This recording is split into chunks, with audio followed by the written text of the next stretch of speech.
If you're looking for a compact car, it's easy. Get a Civic, right? If only things were that simple. We think that this hybrid is the best version of the Civic, one of the best versions of the car that's ever been made, in fact, and that's why recently it won an Edmunds top-rated Best of the Best award from us. But the complication is that going slightly electric makes things a lot pricier. And if you want a hatchback like this one, it gets even costlier still. So today we've brought two flavors of Civic for you, a gas Civic Sport Sedan and a hybrid Civic Sport Touring Hatchback. In between these two vehicles, we're going to run the entire gamut of the Civic lineup. We've got both body styles, both engines, and top and lower trim levels all represented. Today, I'll be your Civic Sherpa, and we're gonna go through both of these cars bumper to bumper to find out which version is best for you. The Civic has always stood for fun and efficient transportation, and the hybrid even more so, just not for the reason you might think.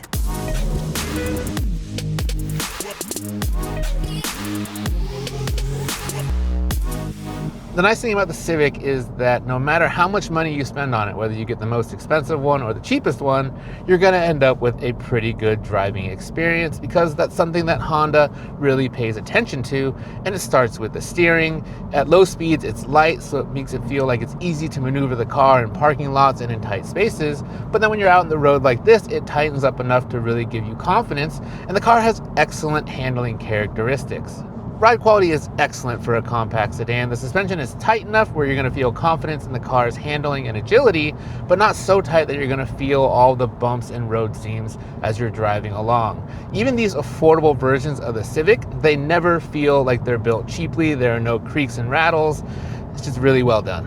Honda is also very generous with the safety features. Once you get outside the base model, the list of driver aids becomes very long and comprehensive, and we like how they function out in the real world. In fact, the only real reminder that you're driving an entry-level Civic is really found under the hood, because that engine is, let's call it, modestly powered. It's fine around town, but if you're gonna get on the highway or pass someone, do anything like that, it requires a real heavy right foot. The real problem, though, is the noise. We're talking tire noise, wind noise, road noise, all the noise. And on top of that, because the engine is working hard so often, it also makes quite a racket, and that can get frustrating. Where you won't feel frustration, though, is at the pump, whether you choose the gas Civic or the hybrid. The hybrid isn't quite as frugal as its competitors from Toyota, the Prius, and the Corolla hybrid, but it comes so close that it doesn't really make a difference. As for choosing between the Civics, you do save some money by going hybrid, but perhaps not as much as you might think. If you drove 15,000 miles a year at current average gas prices, it would take you just over 7 years to make up the $2,700 price difference between the two. But on top of the fuel savings, there's another reason to choose the Civic Hybrid. Power! The difference in output is pretty crazy. With the hybrid powertrain, you get an extra 50 horsepower, but more importantly, you get 99 more pounds-feet of torque. And that translates into a 0 to 60 mile an hour time that's 3 seconds quicker. And that means that on the road, you can kiss that economy car feeling goodbye. The other thing you notice immediately when you get behind the wheel of the hybrid is that it's a lot quieter in this cabin. And that's because all hybrid models add active noise control and acoustic laminated windshield. And for sport touring models like this one, you even get resonators in the wheels, and that basically takes away all tire noise. Add that up and it means that at 70 miles an hour, this cabin is 4 decibels quieter than the gas model. And yeah, that's a big difference. So long story short, the gas Civic, it's a little bit noisy, but all things considered, it's pretty good to drive. However, this hybrid, this is really where it's at. And to me, the hybrid drives like a vehicle that costs $20,000 more. And because of that, it's the one that I would have. You expect a luxury car to feel expensive and well built, but we're more impressed when you can get that feeling in something that's affordable like the Civic. It isn't plagued by the grainy black plastics that you'll find in most economy cars. It's clear that Honda paid close attention to all of the points on the vehicle that you're going to touch often. Speaking of touching, we love the generous use of buttons and knobs on this interior. It's actually cheaper for car makers to throw all that stuff into the touchscreen, but Honda has put ease of use at the forefront, and that's why for all the things you're going to use often, you get big chunky knobs, and guess what? These are actually metal, a touch you don't find in many compact cars. There's also more space inside than you would expect. We have a guy on our staff who's 6'4". He was able to find a comfortable driving position, and he was able to even fit in the back. And for me, I'm just under 6 feet tall, and I can totally stack two of me front to back without a problem in the patent pending 2 Brian's test. However, you wouldn't want to pack 3 of me across because that would make for a tight squeeze even on a short trip, but that's true of all compact vehicles. Oh, and don't worry about choosing between sedan and hatchback when it comes to passenger space because they have basically the exact same dimensions except for in the cargo area. Though the back seat is plenty roomy, there are things back here that will frustrate you. And primary among those is the fact that there are no rear air vents and no rear charge ports. And before you tell me, oh Brian, that's just because you're in a lower trim of the Civic, guess what? Even the top of the line Sport Touring, it doesn't get those things either, and the back of this center console is Ken doll smooth in every Civic. And even though headroom is generous, getting in can be tough because these door sills, they hang weirdly low, and so when you're getting in, you gotta make sure you duck so you don't bonk your head. Yes, we know if you're buying a Civic, you might never leave the driver's seat, but that doesn't mean that you should neglect your rear passengers. They need love too.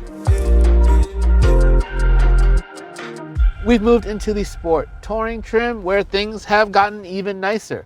But there's one thing up here that I don't like, and that is that the front seats don't offer any adjustable lumbar support, and that feels like an oversight for a top trim level.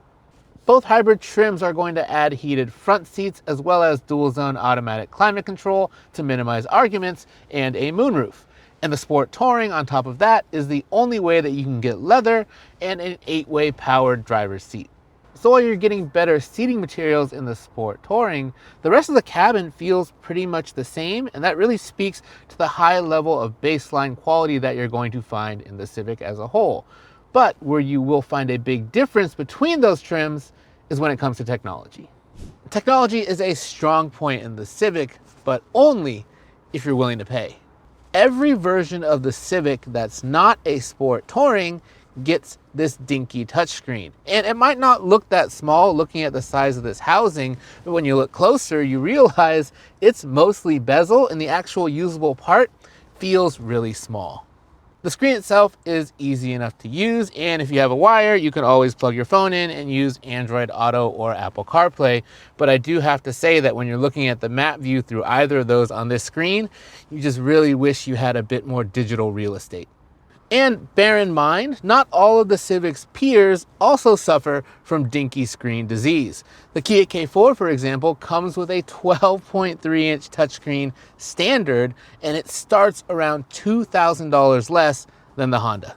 But if you spring for the Sport Touring, this is the screen setup that you'll get. And while it might look the same because the housing is similar, it's actually grown to 9 inches, and it comes with wireless Android Auto and Apple CarPlay, along with a wireless charging pad.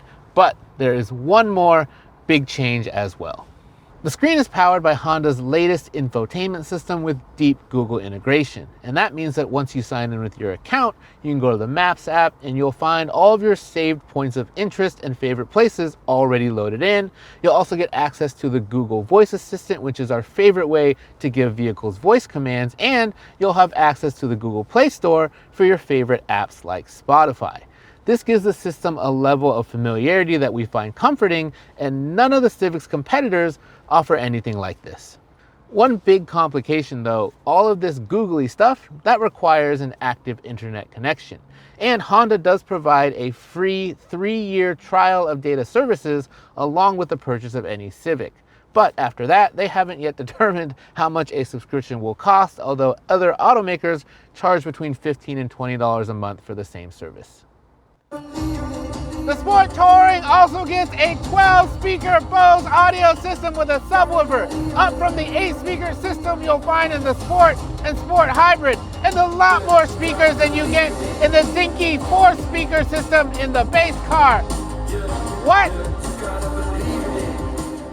while we're here in the back, we might as well talk cargo space. And for the Civic, it's all about the body style and not the trim level, because even the hybrid models, they don't lose any space.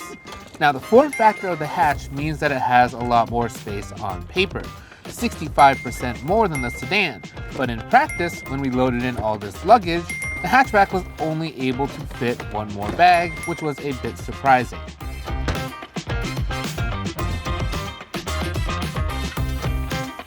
However, it's not just the size of the trunk that matters, it's the trunk opening that has a huge impact on what you can actually fit back there. Case in point, neither of these cars has any trouble fitting some suitcases. But let's say you found the perfect chair to complete your gaming setup, or you have to carry anything else that's oddly shaped. That's when that lift gate becomes very, very important. Get up, loser.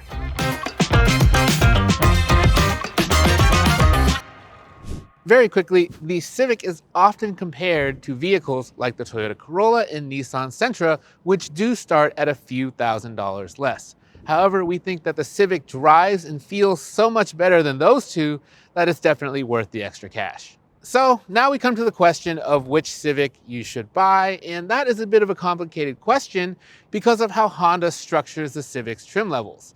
If you want that hybrid powertrain, it's only offered on the top two trims, which means you have to jump up in spending by default. And on top of that, if you want all that great Google technology and a leather interior, those are exclusive to the Sport Touring model, which is frustrating.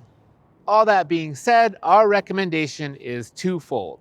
First, you really want to avoid the base model. Jumping up to the Civic Sport is worth it because it adds a bunch of features that will make your life easier, and it helps you to avoid that economy car feeling. Everyone deserves to have more than 4 speakers. Secondly, if you can swing it, the Sport Touring Hybrid is the one that I would spring for in either body style. And that's because despite its mid $30,000 price tag, it drives and feels like a much more expensive vehicle, and that hybrid powertrain, that's the one I would choose every day. I almost forgot, we've got to help you choose a body style as well. The hatchback, it costs about $1,200 more than the sedan across the board, but we think it's worth it for the better form factor and the better looks. The only problem that you may run into is availability, and that's because if you search on Edmunds for a Civic, you'll find a lot more sedans out there than hatchbacks. It seems like Honda has underestimated how hot hatches are right now. So hopefully we've accomplished our mission of guiding you to your perfect Civic. But be confident that no matter which one you choose, in any form, they are thoughtfully designed, great driving, efficient compacts that are affordable without feeling cheap. So, did we leave anything out? Are there any other cars you'd like to see us cover nose to tail? Or do you think hatchbacks are ugly? Let us know in the comments below, because for better or worse, we read them all. Thanks for watching. Yeah, that was okay. As long as when he widens out. It's very important to stretch before you talk, otherwise you might pull your lungs.